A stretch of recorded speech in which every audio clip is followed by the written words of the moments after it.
we all fall down.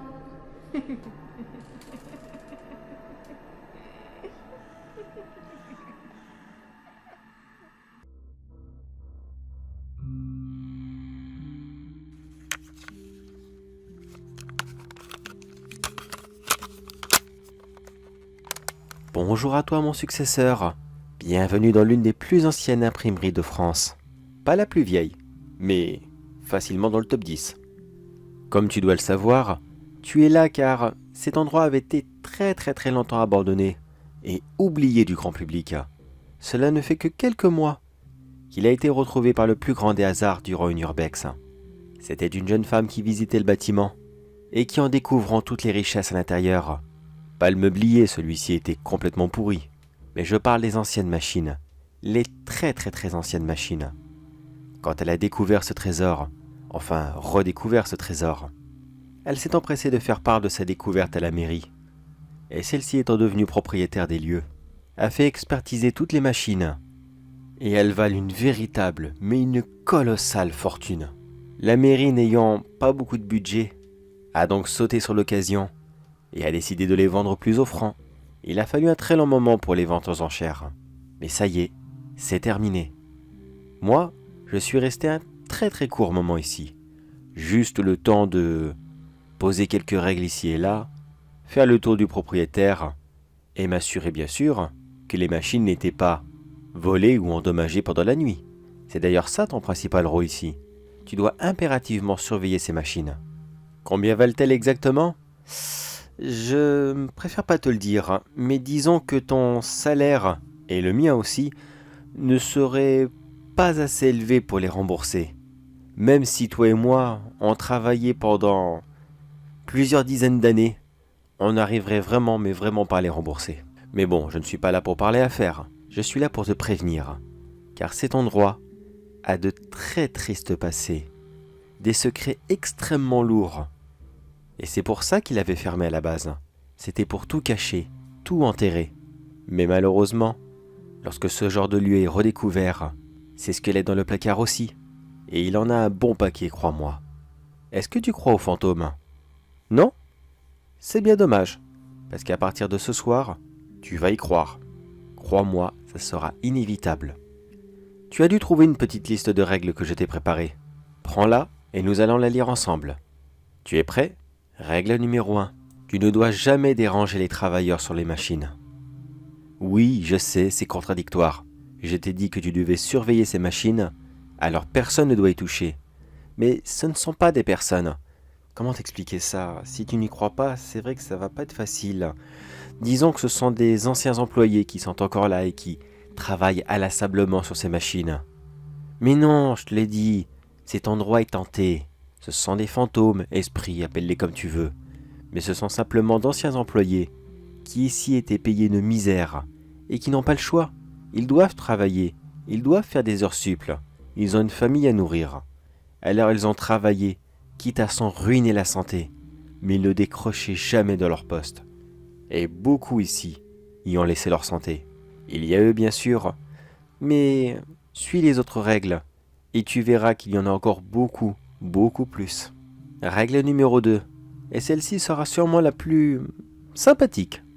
Essaye le plus possible, je dis ça bien sûr, c'est pour ton bien-être, d'esquiver le chien de l'ancien gardien de nuit.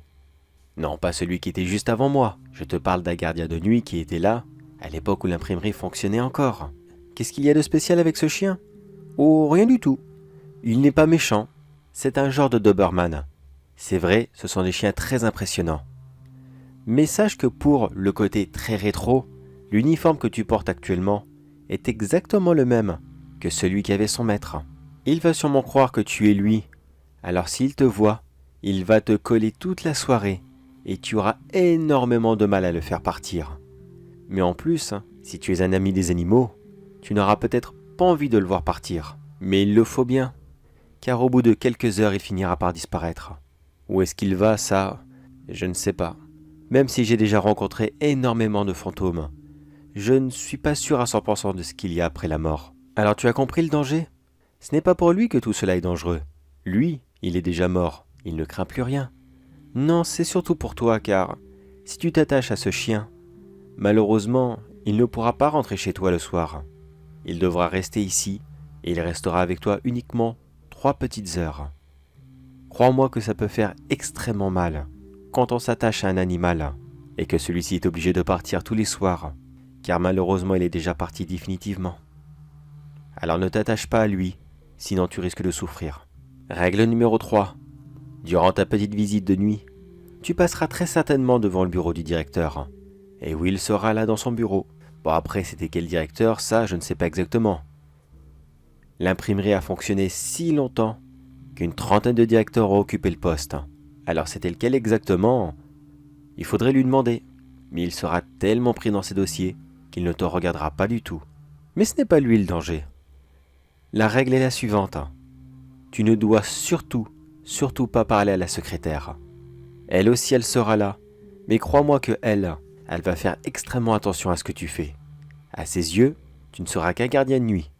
Il n'y aura aucun problème là-dessus. Mais n'entre pas dans le bureau, car sinon elle va directement te sauter dessus, en te hurlant de partir. Et si tu ne le fais pas assez vite, elle serait même capable de se lever de sa chaise. Et si tu as envie de te prendre une très bonne gifle, là tu seras servi.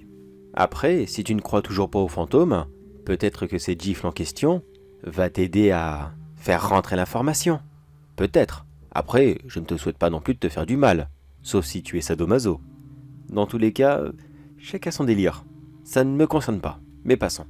Règle numéro 4. Tu risques d'entendre des appels à l'aide. Quand tu arriveras aux réserves d'encre, tu les reconnaîtras facilement. Il s'agit d'immenses cuves où était stockée l'intégralité de l'encre. Oui, je sais, ce n'est pas très pratique, mais à l'époque, ils faisaient ce qu'ils pouvaient. Les petites imprimantes de maison n'existaient pas encore. Oula non, vraiment pas. Mais quand tu entendras ces appels à l'aide, essaye de ne pas y porter attention, car tu ne peux plus rien faire pour lui. Il s'agit malheureusement d'un employé qui est tombé dedans, et qui a fini par se noyer. Les autres étaient tous partis à la pause. Il a été incapable de sortir de la cuve tout seul. Il a fini par s'épuiser et s'est noyé dedans. Tu trouves ça triste ? Attends un petit peu de voir, la suite est encore un peu costaud par rapport à ça. Règle numéro 5. Quand tu passeras à côté du plus gros pressoir, surtout, essaye de ne pas écouter les bruits et trace ton chemin le plus vite possible. Si tu es curieux et que tu veux l'entendre au moins une fois, eh bien je vais t'avertir. Tu vas entendre des bruits d'os, de chair, d'organes, se faire broyer très lentement. Un son extrêmement écœurant qui serait capable de faire vomir le plus endurci et le plus accro de tous les films d'horreur existants. Bon, tu imagines bien ce qui s'est passé. Il s'agit malheureusement d'un employé qui est tombé tête la première dans le pressoir, et celui-ci étant en marche, n'a pas pu s'arrêter à temps et a broyé le pauvre homme. Le sang dure exactement 30 secondes. Je pense que le pauvre malheureux a dû énormément souffrir. On ne peut pas entendre les cris, alors peut-être, je dis bien peut-être, qu'entre-temps il s'est assommé et qu'il était évanoui au moment de sa mort. Je l'espère vraiment car subir cela doit être d'une douleur incommensurable. Et oui, ce bâtiment a eu son lot d'accidents qui se sont soldés très souvent par des décès. Bon, tu sais ce qu'on dit, on ne fait pas d'omelette sans casser des œufs, même si parfois les œufs sont les employés. Il faut bien un petit peu se salir un peu les mains, faire quelques sacrifices. C'est comme ça qu'une entreprise avance, tu ne crois pas ? Non, en effet, c'est vraiment pas la bonne chose à faire. Bon, disons qu'à l'époque, les systèmes de sécurité et le code du travail n'étaient vraiment pas le même. C'était l'époque et ils connaissaient le risque. Ils devaient vivre avec et surtout, mourir avec. Mais ça, est-ce qu'ils avaient vraiment le choix ? Je ne pense pas. Règle numéro 6. Quand tu iras dans la partie boutique, car oui, c'est justement ce qui a fait le succès de cette imprimerie. Elle imprimait ses livres sur place, les faisait livrer partout en France, et en plus, les vendait directement aux locaux. Ça, pour l'époque, c'était vraiment génial. Cela a causé encore des accidents mortels. Mais là, tu te demandes sûrement, mais qu'est-ce qui a pu arriver dans un magasin de livres ? Une étagère qui tombe sur quelqu'un ? Ça, c'est des vieux sketchs qu'on voit dans des films. C'est douloureux, certes, Mais pas mortel. Non, ce n'est pas ça. Malheureusement, il s'agit d'un énorme chariot qui contenait beaucoup, mais vraiment beaucoup de livres. La jeune vendeuse de l'époque, qui devait être sûrement stagiaire, enfin, si le principe de stagiaire existait à cette époque, bien sûr, a essayé de transporter le chariot toute seule. Mais le magasin ayant une sacrée grande pente, entre la boutique et la réserve elle-même, elle a simplement perdu l'équilibre et elle est tombée sur le sol. Le chariot lui a repassé dessus et vu son énorme poids, il l'a littéralement écrasée sur place. Mais sa mort a été si violente et surtout si rapide qu'elle n'a même pas réalisé elle-même qu'elle était morte. Pour elle, elle s'est juste évanouie, puis elle a repris son travail. Voilà la règle numéro 6. Si tu vois son fantôme dans les allées, en train de ranger les livres et de préparer des commandes qui sont toujours les mêmes, surtout ne va pas la déranger.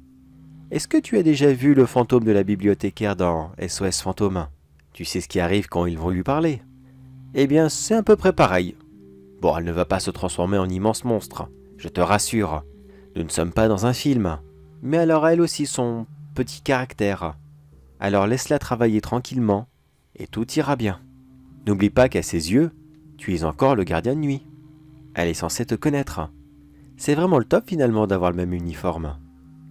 On peut sympathiser avec les fantômes, quand ceux-ci sont d'accord, et on évite pas mal d'ennuis. Oui, il faudrait vraiment que j'essaye un peu plus souvent. Surtout que là, je vais bientôt commencer un poste dans une très grosse entreprise. Je crois que j'en aurais vraiment bien besoin. Mais passons, ça c'est hors sujet. Maintenant, voilà la 7e et dernière règle.